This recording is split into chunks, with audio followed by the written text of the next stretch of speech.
Jesus would put women on the same level as men. And that is perhaps the central reason why he said what he said, more than anything else. Before this, women could be divorced by a memo from men. You could get divorced by email. If they still did the same thing they did then, you could get an email say, sorry, honey, but we're done. Get your clothes as soon as you can because I got things to do. That was pretty much it. It would be taken before a religious judge, but only really to be entered. That was it. So a more appropriate view of this is the fact that one day you would turn on Facebook and your husband would, or your wife would be telling you, in those days it was only the husband, it's all over. Jesus talks about equality and dignity and responsibility, and that was all new. In the wedding prayer, it said, make this love a sign to this broken world that unity may overcome estrangement. That's really a mission statement for our relationships.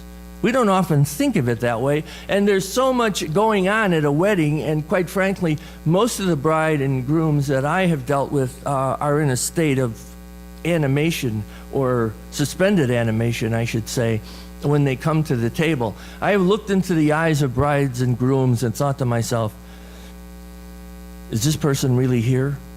I mean, they are so nervous, and some of them, of course, not so nervous, and there have been brides and grooms who flow very nicely into the service and obviously are enjoying the liturgy and understanding what's happening, but a lot of them are just numb, quite frankly. So this prayer is a prayer that I use too. Make their love a sign to this broken world that unity may overcome estrangement. It's a mission statement for our relationships. Do you think of your marriages or your other significant relationships as really a mission outreach call from God? We call on God to bless our relationships, and somehow we know this is something much too big to handle without God's grace.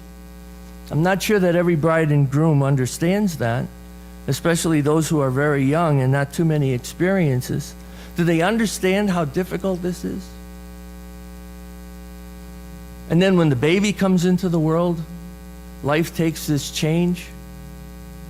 For one thing, you've got equipment that you used to laugh about other people carrying around with them.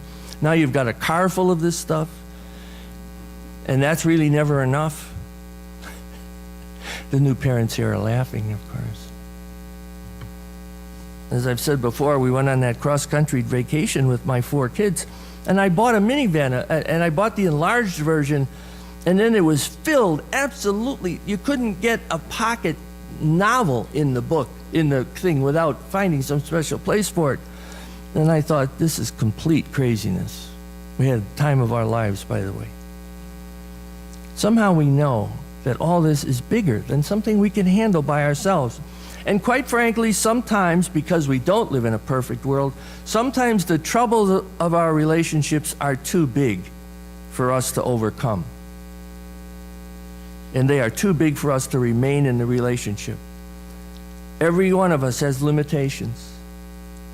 We have our own baggage, and some of it is tremendously heavy. Our willfulness we have, about we're going to have things our way. All the jokes. First, I read through a bunch of marriage jokes because I thought that'd be a good way to loosen everybody up, But, you start reading through a lot of marriage jokes and you realize it's really not that funny.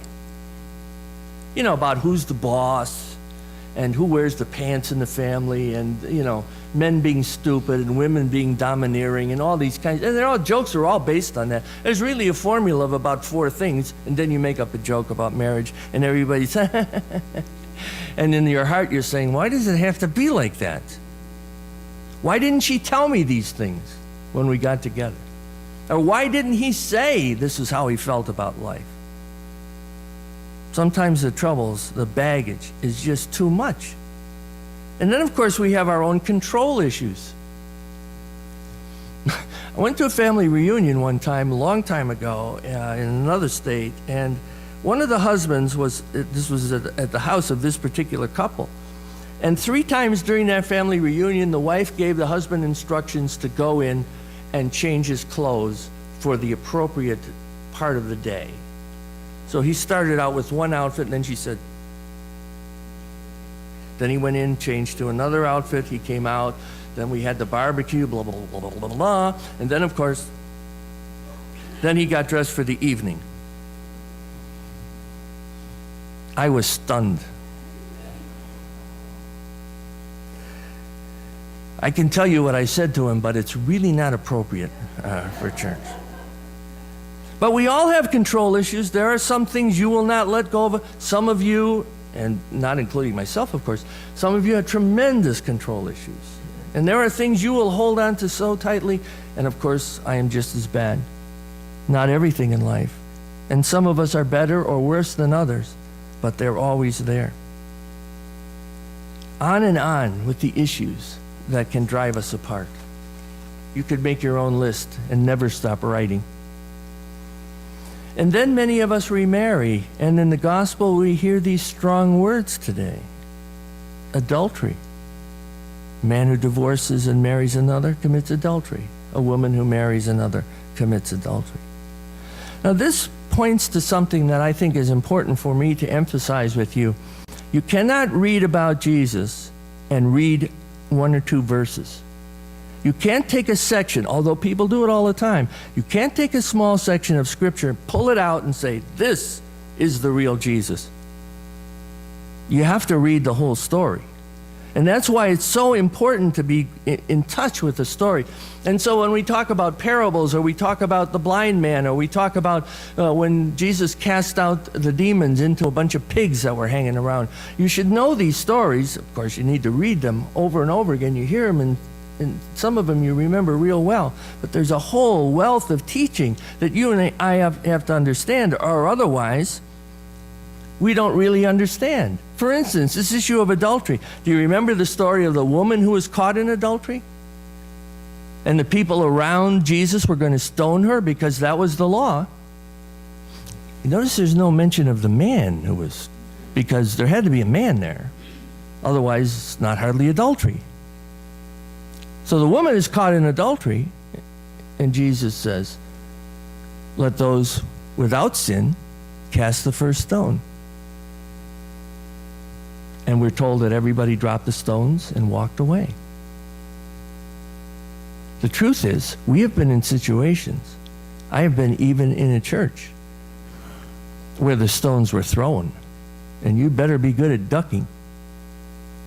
Now, is that the way Christ would have it? And some people could say, well, he said, if you remarry, you commit adultery. But what does adultery mean in Jesus' thinking? And also remember in the Sermon on the Mount, he said, if you look at another human being with lust in your mind, you've already committed adultery in your heart. So that, as far as I'm concerned, pretty much picks on everyone in the room. I don't know anybody who ever got away with that. Well, some people say, well, I never. If you don't have a fantasy life and you were to tell me that, when you see the look of disbelief on my face, don't be surprised.